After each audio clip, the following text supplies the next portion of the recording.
السلام علیکم پیارے بچوں، رکشی آپا آج پھر آپ کے لیے ایک بڑی مزے کی کہانی لے کر آئی ہیں۔ پیارے بچوں، آج کی کہانی کچھ یوں ہے کہ ایک گھر میں 3 بہن بھائی اپنے والدین کے ساتھ رہتے تھے۔ ان کے والد ایک فیکٹری میں ملازم تھے جو صبح سویرے اندھیرے میں ہی دور دراز فیکٹری ایریا کی طرف روانہ ہو جاتے۔ انہیں فیکٹری تک پہنچنے کے لیے 1.5 گھنٹہ درکار ہوتا۔ چونکہ وہ فیکٹری بہت دور تھی اور ان کے پاس کوئی سواری نہیں تھی، سو وہ 2-3 بسیں بدل کر فیکٹری میں وقت پر پہنچنے کی کوشش میں صبح نکل جاتے۔ ان کو ناشتہ کروا کر دوپہر کا کھانا ساتھ دے کر ان تینوں بچوں کی امی انہیں پھر جگاتی، تیار کرواتی اور بڑے پیار اور محبت سے اسکول بھیج دیتی۔ اب بچوں، ان کی امی اپنے گھر کے مالی حالات کے سدھار میں اپنا حصہ ڈالنے کے لیے مشین پر کپڑے سینے بیٹھ جاتی، چونکہ صرف ابو کی تنخواہ پر پورا گھر چلانا مشکل تھا۔ کرائے کا گھر، 3 بچوں کی فیس اور دیگر اخراجات، سو ان بچوں کی امی بھی برابر کی محنت کرتی۔ مشین پر محلے کے گھروں کے کپڑے سی کر جب وہ فارغ ہوتی تو جلدی اپنے بچوں کے لیے کھانا پکاتی تاکہ بچے اسکول سے واپس آ کر پیٹ بھر کر کھانا کھا سکیں۔ سو بچوں، خولا، نعمان اور حسان تینوں بچے اسکول سے لوٹتے تو انہیں دیکھتے ہی ان کی امی مسکرا کر گلے لگاتی، صدقے واری جاتی۔ لیکن صبح 4 بجے اٹھ کر کسی کولو کے بیل کی طرح کام کرنے والی امی کی اس مسکراہٹ کے پیچھے بچوں تھکن صاف نمایاں ہوتی۔ امی تو بچوں کے لیے ہی ہوتی ہیں اور گھر کے لیے ہی ہوتی ہیں، سو بچوں کی امی محنت کر کر کے تھک چکی ہوتی۔ سو بچوں، خولا اور نعمان اکثر امی کو کہتے کہ آپ زیادہ کام نہ کیا کریں۔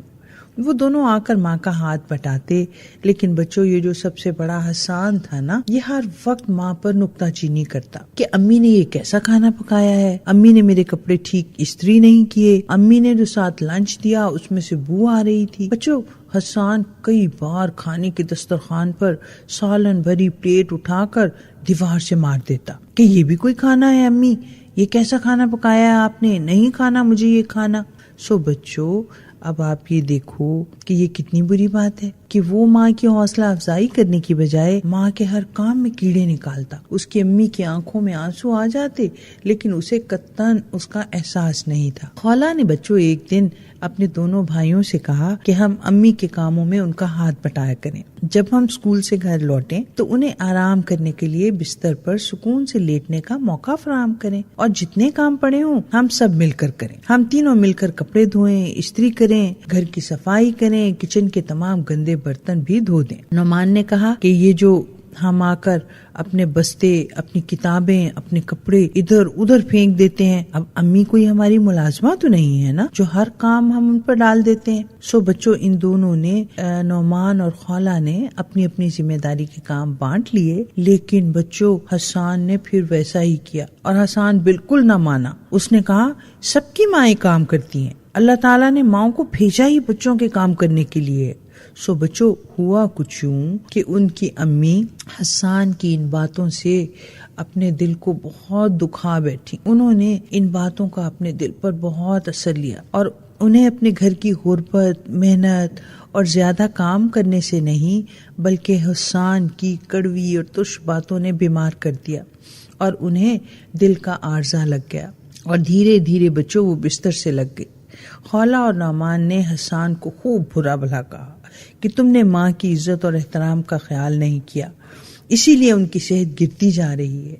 سو بچوں، حسان نے خود بھی دیکھا کہ امی دن بدن کمزور ہوتی جا رہی ہیں اور اپنے اندر ہی اندر گھل رہی ہیں۔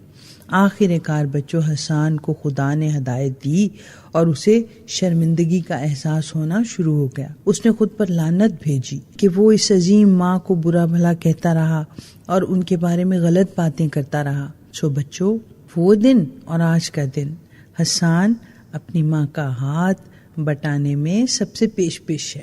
ماں کی صحت، اس کی ٹھیک ہونے والی حرکات اور اس کی محبت اور ماں کی خدمت سے قدرتی طور پر بہتر ہونی شروع ہو گئی، اور ماں کی صحت میں بہت بہتری آ گئی، اور غربت کے باوجود بچوں یہ گھرانہ خوشحال گھرانہ بن گیا۔ سو کیسی لگی آج کی کہانی؟ روز کی طرح کل تک رکشی آپا آپ سے اجازت چاہتی ہیں۔ کل پھر ایک اور پیاری سی مزے کی کہانی کے ساتھ میں پھر آپ کے پاس آؤں گی۔